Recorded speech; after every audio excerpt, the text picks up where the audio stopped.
Bom dia, boa tarde, boa noite. Tudo depende da hora que você estiver assistindo esse vídeo. Pessoal, a gente está aqui para mais um vídeo. De início eu já peço para vocês, se inscrevam no canal, deixa seu like, compartilha esse vídeo com aquela galera que você sabe que gosta desse tipo de conteúdo, manda para eles. Vai estar aparecendo aí na tela nosso Instagram. Segue o Instagram do canal para você ficar por dentro de tudo que é notícia, data que eu vou postar outro vídeo. Então segue lá, curte, compartilha, se inscreve no canal. E hoje, o caso que eu tenho para vocês é um caso histórico e é um dos principais casos do Canadá. Então vamos dar uma olhada no caso da noiva de 8 dias.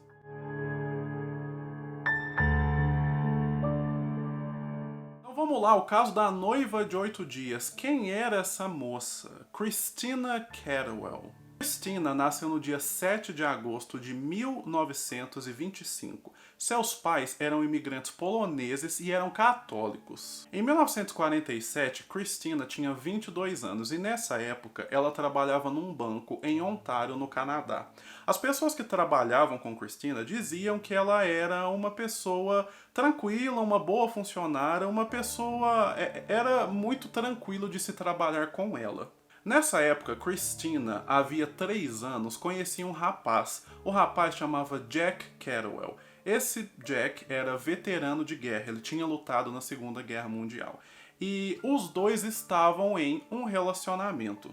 Bom, então, 1947, Christina 22 anos, o Jack tinha 26, já estavam em um relacionamento, ali havia 3 anos. Os dois eram amigos de um rapaz chamado Ronald Berry. O Barry era um imigrante italiano e ele era dançarino profissional. Bom, Christina já estava em um relacionamento com o Jack havia um tempo, porém a família da moça não apoiava essa situação. Por quê? Porque o Jack não era de descendência católica. Então a família da moça não queria com que ela se envolvesse com alguém que fosse de outra religião. Acontece então que por conta da desaprovação da família, os dois resolveram bolar um plano. Eles combinaram, organizaram uma fuga para que eles pudessem se casar de maneira secreta. Então, em 12 de maio de 1947, a Christina e o John se casam secretamente. Claramente, isso foi uma situação que preocupou bastante a família da moça, principalmente a irmã dela. A irmã de Christina alegou que a Christina havia casado de maneira... A irmã de Christina alegou que ela estava sob efeito de... Como assim? Ela alegou que dias antes ali da fuga, a irmã dela estava com um jeito estranho, e aí então ela acreditava que a irmã dela estava simplesmente sob efeito de... E esse plano de fuga, ela nem pensou direito, ela só aceitou, e aí ela fugiu, e aí casou. Bom, então os dois se casaram e foram para a lua de mel. O primeiro lugar para o qual eles foram era um apartamento que ficava na Tyndall Avenue, em Ontário, no Canadá. Acontece que não só apenas o Jack e a Christina estavam lá, mas o amigo Barry também foi com eles para a lua de mel. Eles se casaram no dia 12, foram para esse apartamento. Dias depois, no dia 17 de maio, eles foram para um chalé. Esse chalé ficava numa região chamada Severn Falls, uma região turística ali mesmo em Ontário, no Canadá.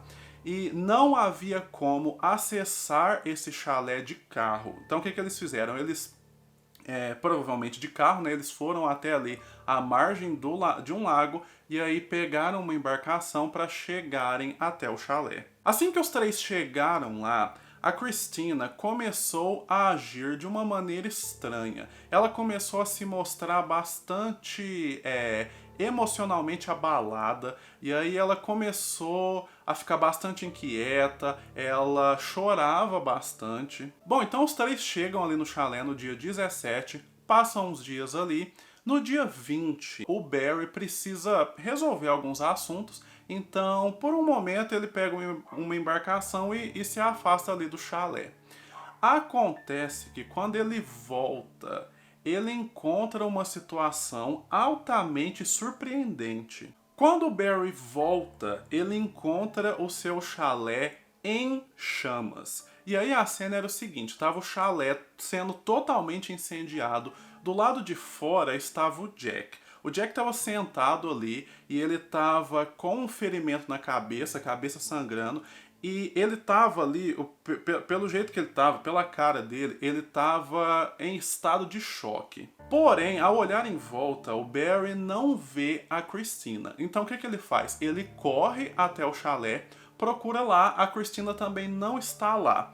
Então ele sai do chalé, pega o Jack, ele também dá uma procurada ali na região, né, ali fora do chalé, não encontra a Christina em lugar nenhum. Então, finalmente, ele pega o Jack e vai com ele até um hospital próximo. Então, Barry chega com o Jack até o hospital, e lá no hospital o Jack é analisado, e aí ele realmente está com esse ferimento na cabeça, e aí o pessoal vai fazendo algumas perguntas para ele, e aí ele tem uma certa perda de memória. Ele relata que qualquer coisa que aconteceu depois das 11 da manhã, ele não se lembrava mais. O Jack apresentava queimaduras e, né, como eu disse, o ferimento na cabeça. Foi relatado que a cabana do Barry, em questão de 1 hora, ela já estava totalmente consumida pelas chamas. E aí, então, nesse cenário todo, aonde estava Christina? O que aconteceu com a moça? Haviam outros chalés ali na região, né?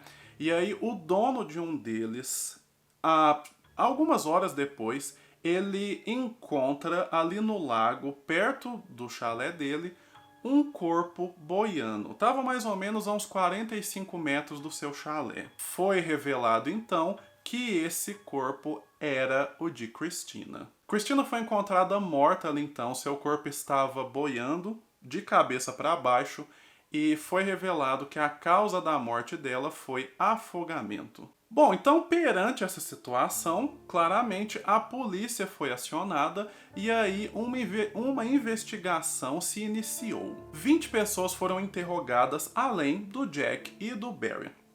O Jack foi interrogado assim que ele saiu do hospital. O interrogamento dele durou mais ou menos umas 3 horas, mas não rendeu tanto, porque, como eu falei, o Jack ele só se lembrava de fatos que ocorreram até às 11 da manhã daquele dia. Dali pra frente, ele alegava não se lembrar de mais nada. Já o amigo Barry foi interrogado por 13 horas. Seu depoimento continha mais de 3.000 palavras e a polícia classificou esse depoimento como fantástico. Agora, o sentido dessa palavra fantástico, se foi um elogio, se foi no sentido irônico, a gente não sabe. Bom, então qual que é a situação que nós temos? Nós temos os dois amigos, nós temos uma cabana que foi incendiada, nós temos uma moça que foi encontrada morta.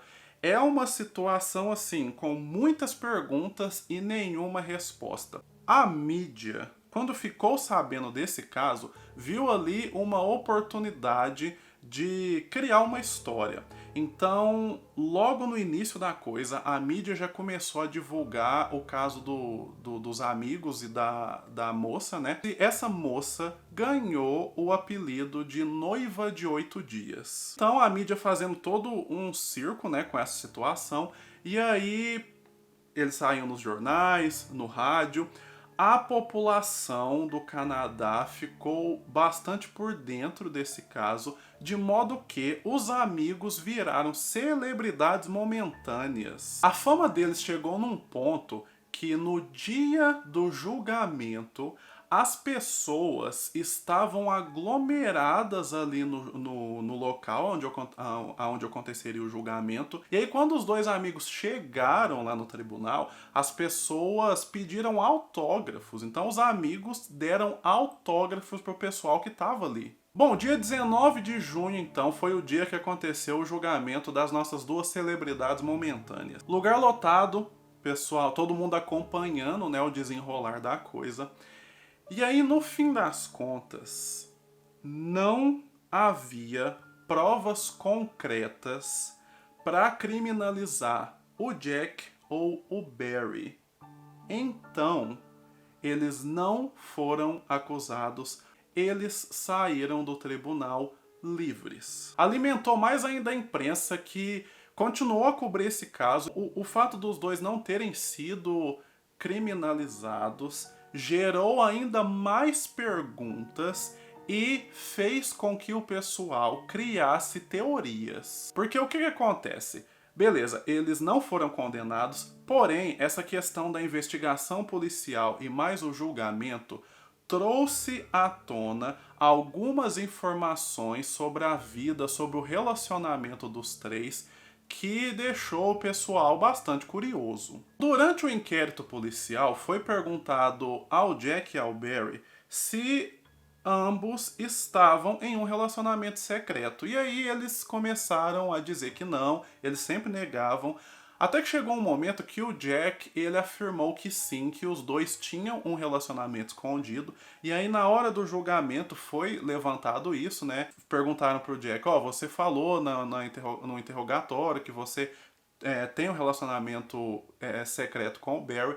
E aí na hora do julgamento ele negou isso. E aí ele afirmou que na hora que ele estava sendo interrogado, os investigadores da polícia ficaram pressionando demais ele, ficaram colocando ali muita pressão, porque a polícia não tinha provas concretas, e aí então a polícia queria de alguma forma incriminar os dois. Então ele foi sendo pressionado a afirmar isso, mas que no fim das contas a verdade era que os dois eram apenas amigos, e aí ele só falou isso para o policial parar de pressioná-lo. Acontece que essa informação caiu na mídia, caiu no ouvido do público. A gente está falando dos anos 40. Isso manchou bastante a reputação dos dois. Bom, mas independente de qualquer coisa, independente de reputação manchada, a verdade é que os dois não foram formalmente acusados de nada, saíram do tribunal livres. Tecnicamente, né, esse é o fim do caso. Mas, como eu falei agora há pouco, as informações que esse caso trouxe fez com que as pessoas criassem teorias. E agora, então, a gente vai falar sobre elas. Bom, então vamos lá. Teoria número 1. A primeira teoria diz que o Barry e o Jack estavam em um relacionamento secreto. Bom, assim como eu comentei lá no início, o Jack era veterano da Segunda Guerra Mundial, né? Ele lutou na Segunda Guerra e por conta disso, ele recebeu do governo canadense uma gratificação financeira pelos seus serviços. Esse dinheiro ele entregou pro amigo Barry. Outra coisa que o Jack fez também, o Jack, por razões desconhecidas, ele eliminou sua família, seus parentes do seu testamento, mas ele deixou o amigo Barry. Bom, e a coisa se intensifica ainda mais. O Jack e a Christina, eles tinham feito apólices de seguro. Então tinha um seguro de vida no nome do Jack, outro no nome de Christina, no valor de $5.000. E aí acontece o seguinte: se houvesse a morte acidental de um dos cônjuges, o outro sobrevivente receberia $10.000. Traduzindo para valores atuais, 10 mil seriam $200.000. Bom, por sua vez, o amigo Barry, ele havia recentemente feito o seguro do seu chalé. E aí, o beneficiário desse seguro era justamente o amigo Jack. Por conta disso, essa teoria de que os dois eram um casal e aí eles arquitetaram toda essa situação, provocaram a morte de Christina para que eles pudessem então cometer uma fraude de seguro. E aí eles iriam, sem Christina, sem ninguém, e com bastante dinheiro no bolso, eles poderiam começar uma vida juntos do zero. Bom, acontece que se você acha que essa teoria já é forte o bastante e é ela que é verdade e nem precisa ouvir a outra, é aí que vocês vão se surpreender, porque a outra teoria desse caso talvez seja forte o tanto quanto. A teoria número 2 nos traz que Christina era uma pessoa que não estava num estado mental legal e ela tinha tendências suicidas. Bom, o que acontece? 5 semanas antes de se casar, lembrando que ela se casou no dia 12 de maio, então ali finalzinho de março, iniciozinho de abril, A Christina, ela escreve uma carta. Nessa carta, ela diz que não confiava que o Jack a amava de verdade. Ela disse que, bom, não confiava no amor do Jack e que ela preferia morrer do que ver o Jack com outra pessoa. Isso foi no domingo de Páscoa. Nessa época, nem noiva ela estava ainda. Bom, no final de abril, e aí nessa época ela já estava noiva, ela escreve outra carta com esse mesmo teor, dizendo que não acreditava que o Jack amava ela de verdade, ela acreditava que o Jack ia acabar terminando com ela e procurando outra mulher, ela não ia suportar ver isso, porém dessa vez ela disse que planejava não apenas se matar, mas ela também queria matar o Jack. Bom, e o que acontece então? Essas cartas foram dirigidas ao Barry. O Barry sabia da situação da Christina, o Barry sabia das questões, da situação emocional dela e tudo mais. Ele alegou que o motivo pelo qual ele estava sempre junto do casal, o motivo pelo qual ele foi para a lua de mel, era porque ele sabia da situação da Christina e ele estava com medo que ela fosse de fato fazer algo contra ela mesma ou contra o Jack. A última carta de Christina foi escrita na véspera do dia que aconteceu, né, o incêndio e tudo mais. Essa carta é endereçada para uma tal de Senhora Thomas, que era a dona de uma casa alugada que a Christina morou por um tempo. Ela pediu pro Barry pôr essa carta no correio, e aí essa carta dizia o seguinte: Ronnie vai sair. Quando ele voltar, tudo estará terminado. Ele deve ter tido medo que algo acontecesse, por isso decidiu ficar um dia extra para se certificar de que vamos voltar a Toronto com ele. E aí, como que a gente sabe dessas cartas, né? Como que essas cartas apareceram na investigação?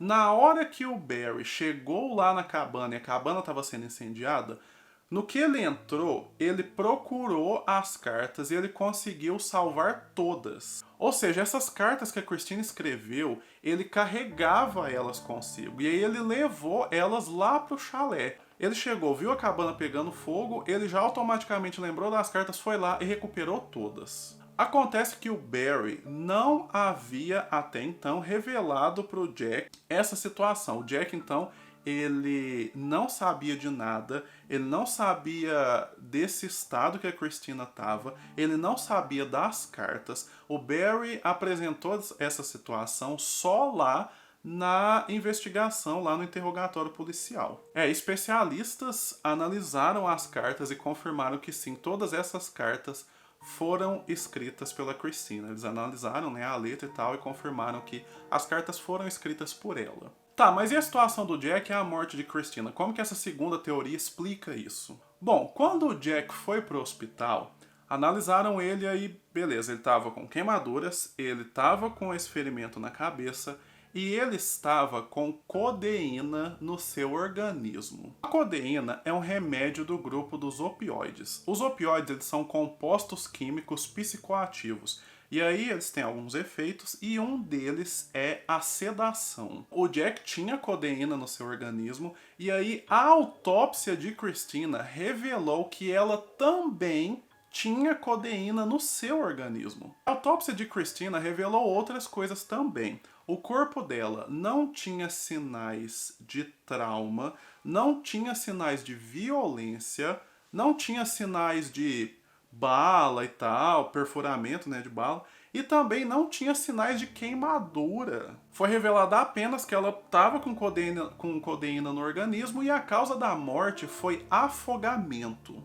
Então, baseado nesse estado mental dela, baseado nas cartas suicidas, essa teoria diz que a Christina tinha um plano, ela efetivamente iria tirar a própria vida e a do Jack ali na cabana. Ela conseguiu codeína, provavelmente ela misturou codeína em alguma bebida, bebeu e deu pro Jack. E aí nisso ela colocou fogo no chalé. E aí, não sei, talvez o Jack percebeu o que estava acontecendo e aí ele brigou com a Christina, ou então tentou sair correndo da cabana e a Christina não quis deixar, não sei, e aí talvez por conta de uma possível briga dos dois. Quando o Jack percebeu a situação, isso explicaria o ferimento dele na cabeça. O Jack saiu correndo da cabana, a Christina também deve ter saído correndo de lá, e aí foi pro lago, e aí, não sei, a codeína talvez fez efeito ali no organismo dela, e aí ela lá na água, e ela se afogou ali. Bom, então essa teoria, ela é uma teoria forte também, por conta de todas essas situações que eu levantei que dão força. Mas enfim, depois disso tudo, o que aconteceu com os envolvidos depois dessa situação? 3 anos depois, o Jack se casou novamente e nesse segundo casamento ele teve filhos. Ele nunca comentou com seus filhos sobre o ocorrido, né, com a Christine e tal. Os filhos só descobriram isso anos depois, quando numa biblioteca eles estavam lendo notícias antigas e aí eles, coincidentemente, se depararam com a notícia do caso do seu pai. O amigo Barry, ele em 1956, ele se mudou para Nova York. Antes de se mudar, ele tinha um cachorro e aí ele deu esse cachorro para o filho do Jack. E aí depois que o Barry foi para Nova York, a gente não tem mais notícias dele. Ele foi para lá, seguiu a vida e não se tem mais notícias dele. Bom, mas o caso então é esse, a situação é essa. E eu quero saber de você, qual foi a sua reação na primeira vez que você ficou sabendo desse caso e qual foi sua reação agora assistindo o vídeo e ouvindo falar desse caso novamente. Bom, eu trouxe aqui fatos, trouxe aqui teorias. Com qual das teorias você concorda? Qual das teorias você acha que é a teoria verdadeira? Coloca nos comentários aí embaixo.